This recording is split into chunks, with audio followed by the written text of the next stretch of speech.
What's up UFC fight fans, UFC lovers, welcome back to my channel UFC now Hindi. दोस्तों UFC fight news update की शुरुआत करते हैं सबसे पहले UFC heavyweight champion Jon Jones के साथ। तो दोस्तों जॉन जोन्स जो कि लड़ने वाले थे इस साल में, but due to shoulder injury उनका जो स्टीपे मियोचिच के साथ जो फाइट था वो हो चुका था कैंसिल, और उनको सर्जरी कराने के लिए काफ़ी टाइम तक उनको बाहर रहना पड़ेगा। काफ़ी टाइम के बाद वो कमबैक करेंगे। तो इसी बीच newly crowned interim heavyweight champion Tom Aspinall ने UFC से कहा कि भाई जॉन जोन्स को उनके टाइटल से स्ट्रिप कर दो, टाइटल को उनको बोलो कि वेकेट करने के लिए, उसके बाद मेरे और स्टीपे मियोचिच का फाइट करवाओ UFC हैवीवेट टाइटल के लिए।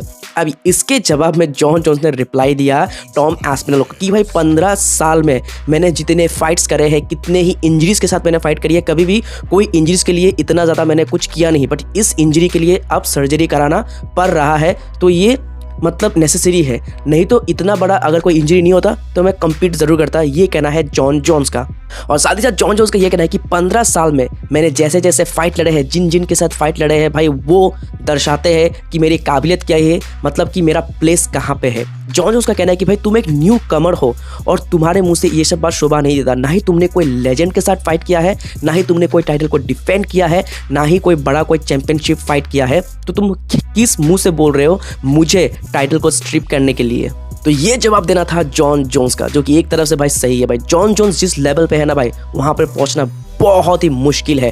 टॉम एस्पिनल कह सकते हो कि अब एक न्यू कमर है UFC के हैवीवेट डिवीजन में। अभी तक उसने कोई भी ऐसे लेजेंड्स के साथ फाइट नहीं किया जिस लेवल पे जॉन जोन्स फाइट किया करता था। जिस टाइम पे उसने फाइट किया, कितने सारे लेजेंड्स को हराया, चैंपियन बना, और आज तक वो चैंपियन ही बना हुआ है। तो इस चीज़ के लिए जॉन जोन्स ने कहा है कि तुम एक न्यू कमर हो और तुम्हारे लिए अभी बहुत टाइम बाकी है ये सब बात करने के लिए।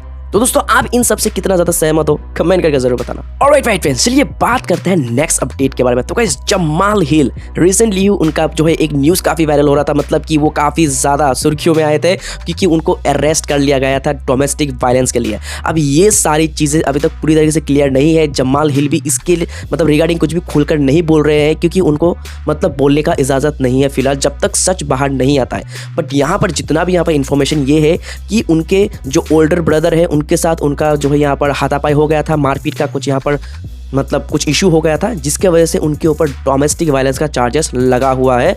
अब ये काफ़ी टाइम से जो है यहाँ पर ये चीज़ें बहुत ज़्यादा सर्कुलेट हो रहा है एंड हमें शायद कोर्ट में नज़र आए जमाल हिल।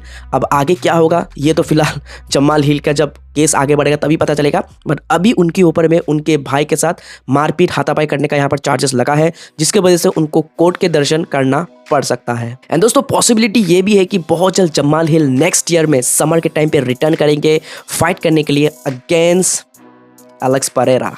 ऑलराइट UFC फाइट में चलिए अब बात करते हैं नेक्स्ट अपडेट के बारे में। तो गाइस गिगा चिकाडसे और जॉश एमिट के बीच में जो फेदरवेट बाउट होना था UFC 296 के इवेंट में, अनफॉर्चुनेटली ये हो चुका है कैंसिल क्योंकि चिकाडसे इंजर्ड हो गए हैं, और इंजरी क्या है ये अभी तरीके से मतलब पता नहीं है, ये मतलब डिस्क्लोज नहीं किया गया है। तो ये मतलब बहुत ज़्यादा मतलब एक कह सकते हो कि बहुत एंटरटेनिंग होता है ये फाइट, बट अनफॉर्चुनेटली चिकाडसे अब बाहर हो चुके हैं। अब देखना होगा कि शॉर्ट नोटिस पे कौन सा फेदरवेट का फाइटर जो है यहाँ पर स्टेप इन करता है फाइट करने के लिए against Josh emit. Alright fight friends, चलिए बात करते हैं नेक्स्ट एंड फाइनल अपडेट का। तो दोस्तों UFC के जो है यहाँ पर वेल्टरवेट कंटेंडर, टाइटल कंटेंडर कह सकते हैं, गिलबर्ट बर्न्स, दोस्तों उनका यहाँ पर बहुत जल्दी कमबैक हो सकता है। उन्होंने खुद ही कहा है कि वो जो उनका शोल्डर का जो प्रॉब्लम था उसके लिए वो सर्जरी बिल्कुल भी नहीं करवाने वाले हैं। उनका जो लास्ट फाइट था अगेन बिलाल मोहम्मद, वहाँ पर ही उनको ये चोट आया था उनके शोल्डर पे, तो काफ़ी ज़्यादा दर्द में तो थे, बट वो अब कहना है कि वो काफ़ी 100% फील कर रहे हैं और वो ट्रेनिंग कैंप पे भी अच्छी तरीके से मतलब सब कुछ कर रहे हैं एंड टारगेट कर रहे हैं कि UFC 299 या फिर UFC 300 में वो कमबैक करेंगे। यानी कि वो कोई भी शोल्डर सर्जरी नहीं करवाने वाले क्योंकि उनको 100% फिट महसूस हो रहा है, ट्रेनिंग भी अच्छी खासी कर रहे हैं एंड UFC 299 या फिर UFC 300 में हमें लड़ते हुए नजर आएंगे गिलबर्ट बर्न्स। बट अब उनका ओपोनेंट कौन होगा ये देखने में बहुत ही मजा आएगा। So fight fans, that's it for today's video. I hope कि ये सारे अपडेट्स आपको बहुत ही पसंद आएगा। दोस्तों वीडियो पसंद आए तो लाइक करना, चैनल पर नहीं हो तो सब्सक्राइब जरूर से कर देना। तो मिलते हैं किसी और अगले वीडियो में, तब तक के लिए take care, keep watching UFC now Hindi.